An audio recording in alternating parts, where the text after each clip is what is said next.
What if I told you even the most beloved, family-friendly gaming giant isn't immune to the relentless threats lurking in the digital shadows? Nintendo, a company synonymous with joy and innovation, might just be the latest big name to get an unwelcome visit from a notorious hacking group. You know the Crimson Collective, right? They're that increasingly prominent hacking group making headlines recently, especially after their splashy attack on Red Hat. Well, they're back, and this time, they're pointing their digital crosshairs squarely at Nintendo. A recent cybersecurity alert, first spotted and shared by Hackmanac on X, brought these bold claims to light. The collective hasn't just said they got in. They've posted what looks like a screenshot of Nintendo's internal directory structure. This isn't just a generic file list. We're talking about folders that hint at access to crucial assets, administrative resources, production backups, and even internal manual files. It's the kind of digital fingerprint that suggests they dug deep into Nintendo's operational core. Now, the Crimson Collective first started making waves recently, rapidly escalating their attacks and gaining notoriety. Remember their attack on Red Hat? They boasted exfiltrating a staggering 570 gigabytes of data from over 28,000 repositories, including sensitive customer engagement reports. That's like stealing 5 full libraries of corporate secrets. And it wasn't just Red Hat.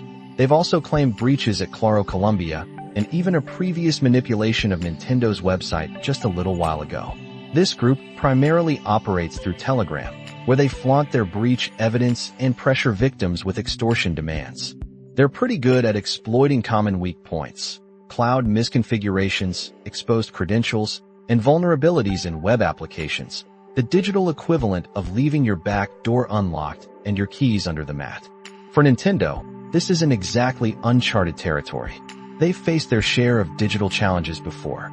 Back in 2020, for instance, around 160,000 user accounts were compromised due to weaknesses in their Nintendo Network ID system. That incident exposed personal information and even allowed unauthorized purchases through linked accounts. Nintendo reacted decisively then, forcing password resets and urging users to enable two-factor authentication, basically telling everyone, lock down your digital life, folks. They even retired some older, less secure services. But as of right now, Nintendo hasn't officially commented on these latest claims from the Crimson Collective.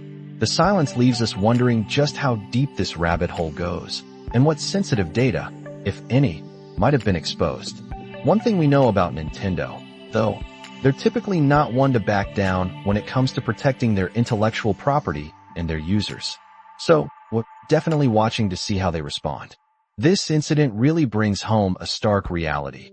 In our interconnected world, even the biggest, most beloved companies remain juicy targets for determined adversaries.